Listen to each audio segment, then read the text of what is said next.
PM लाल किले से बोले, अगली बार फिर तिरंगा फहराऊंगा। कहा, राजनीति से परिवारवाद, भ्रष्टाचार और तुष्टीकरण से मुक्ति जरूरी। देश को 3 गारंटी दी। मेरे प्रिय 140 करोड़ परिवारजन, देश के 77वें स्वतंत्रता दिवस पर लाल किले से तिरंगा फहराने के बाद प्रधानमंत्री नरेंद्र मोदी का पहला वाक्य था।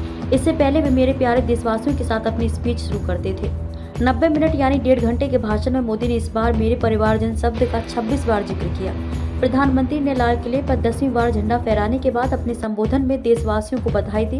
पीएम ने मणिपुर हिंसा रिफॉर्म्स पर बात की, साथ ही अपनी सरकार के काम का 10 साल का हिसाब दिया। राजनीति से परिवारवाद, भ्रष्टाचार और तुष्टीकरण जैसे 3 बुराइयों से मुक्ति की अपील भी की।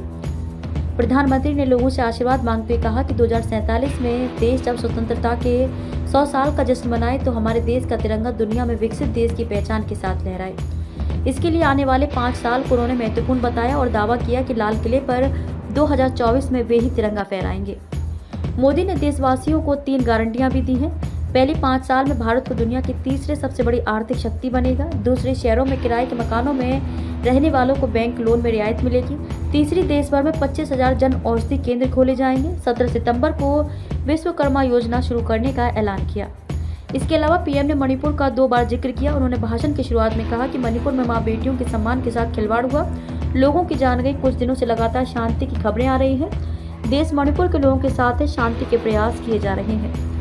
मोदी इस बार ऑफ व्हाइट कुर्ता और काले रंग की जैकेट में नजर आए। उन्होंने जोधपुरी बांधनी प्रिंट साफा पहना, जिसमें पीला, हरा और लाल रंग था। मोदी के भाषण की कुछ अहम बातें।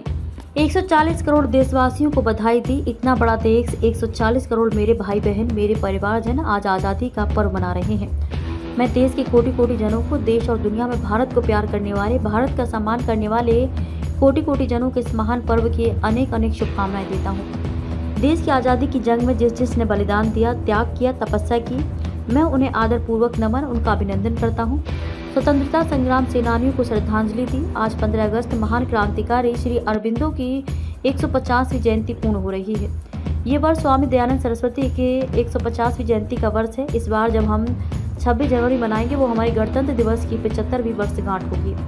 मैं भारत के स्वतंत्रता संग्राम में अपना योगदान देने वाले सभी बहादुरों को श्रद्धांजलि अर्पित करता हूँ। प्राकृतिक आपदा में जान गंवाने वालों को याद किया। इस बार प्राकृतिक आपदा ने देश के अनेक हिस्सों में अकल्पनीय संकट पैदा किए। जिन परिवारों ने इस संकट को सहन किया है, मैं उन सभी परिवारों के प्रति अपनी संवेदना प्रकट करता हूँ। राज्य, केंद्र सरकार मिलकर उन सभी संकटों से मुक्त होकर तेजी से विकास की ओर आगे बढ़ेगी।